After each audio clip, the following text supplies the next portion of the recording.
What happens when a nation blessed with oil can no longer afford fuel? When the very substance that should bring prosperity becomes the spark for chaos? What happens when the silence of power meets the roar of hunger? This is not fiction. This is Angola, where anger has boiled over into flames, blood, and shattered glass. In the streets of Luanda, the capital city of Angola, what began as a calculated taxi driver's strike against rising fuel prices has spiraled into one of the most dramatic uprisings the nation has seen in recent years. 4 people are dead. More than 500 arrested. Shops looted. Roads blocked. Fires in the streets. And behind the smoke lies a truth no one can ignore. The people are fed up. For decades, Angola has been ruled by the same political party. Nearly 50 years of MPLA governance, spanning civil war, oil booms, and corruption scandals, has produced a nation where a handful of elites live in wealth, while millions struggle just to eat. And now, the long-suppressed frustrations of ordinary citizens are erupting, with diesel prices as the final spark. The protest was triggered in early July when the government announced the removal of fuel subsidies, instantly increasing the price of diesel by over 33%.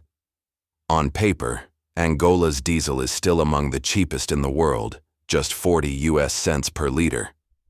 But that statistic means little to a population where the average monthly wage is $75.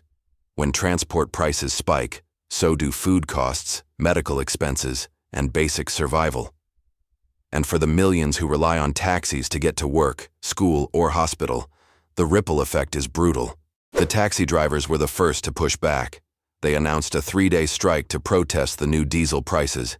It was supposed to be a peaceful demonstration. But what erupted on the streets of Luanda on Monday was anything but.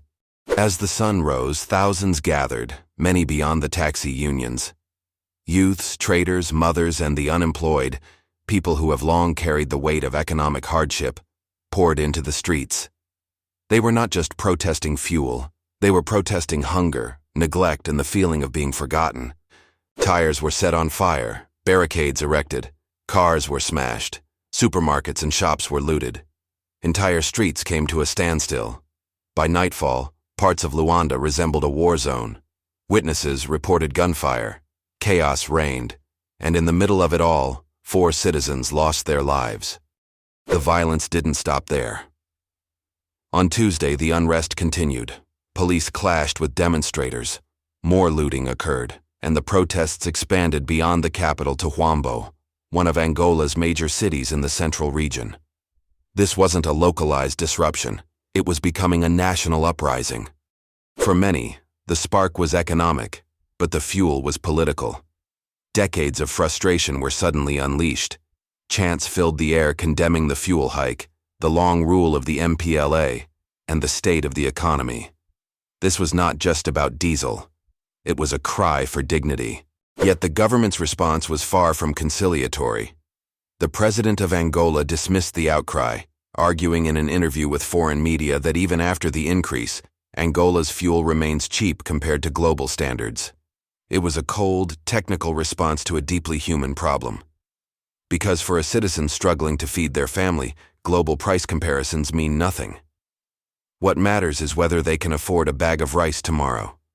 And it's not just fuel. Inflation has been eating into the purchasing power of ordinary Angolans. Food prices have surged. Medicines are expensive. Jobs are scarce. And the promise made by the presidency to raise the minimum wage from 70,000 to 100,000 kwanzas remains unfulfilled. People are not just protesting because they are angry. They are protesting because they are desperate. While the streets burned, state media remained silent. Television and radio stations continued with regular programming as if nothing was happening. For many citizens, this silence was the final insult. On social media, anger exploded. Videos of protests, police clashes, and burning streets circulated widely. People were outraged not only by the conditions they were living under, but by the attempt to pretend it wasn't happening. As the situation spiraled, the ruling party issued a statement condemning what they called acts of vandalism, warning youth not to join the unrest. They claimed the protests were designed to undermine the celebration of Angola's upcoming 50th anniversary of independence. But the irony was not lost on the people. How can you celebrate independence when you still live under economic chains? Even more confusing was the message from local authorities in Luanda. They claimed that the original strike had been called off after negotiations with taxi unions, and that the protests were now being fueled by unidentified individuals with no legitimate representation. But the truth was already on the ground. The people had taken ownership of their anger. This was no longer about a union strike. It had become a spontaneous rebellion. Interestingly, the main taxi union, Anata, distanced itself from the violence, but reaffirmed its support for the strike.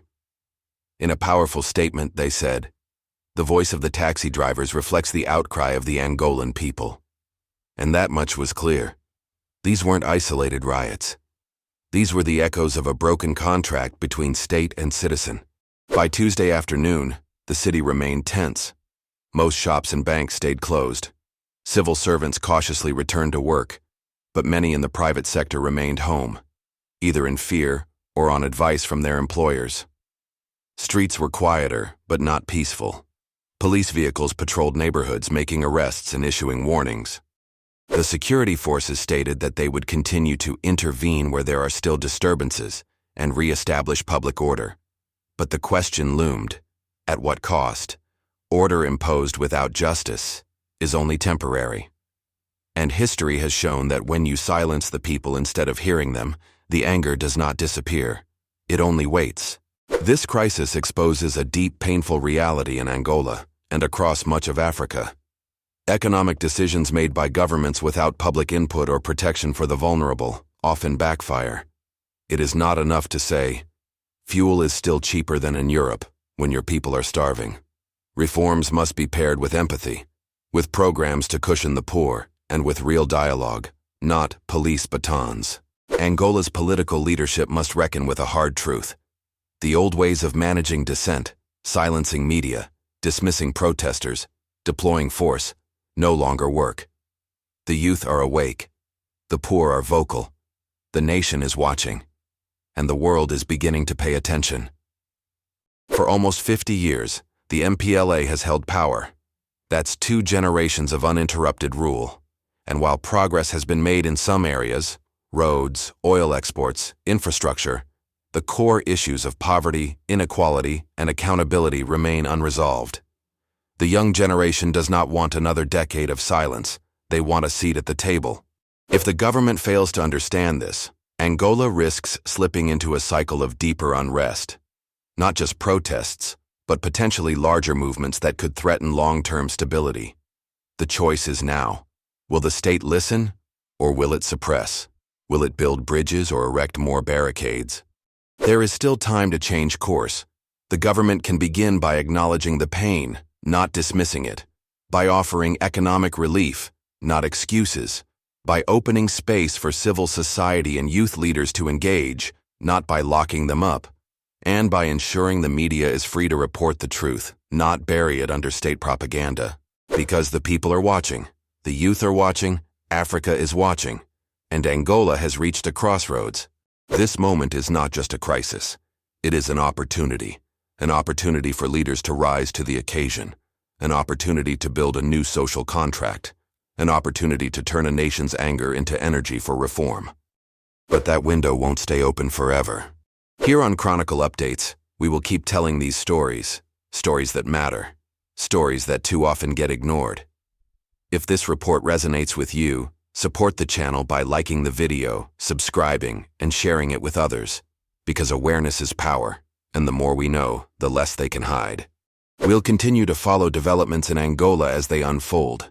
For now, what happens next depends not on how many police are deployed, but on whether those in power are willing to listen, change, and lead. Angola has spoken. The world must now pay attention.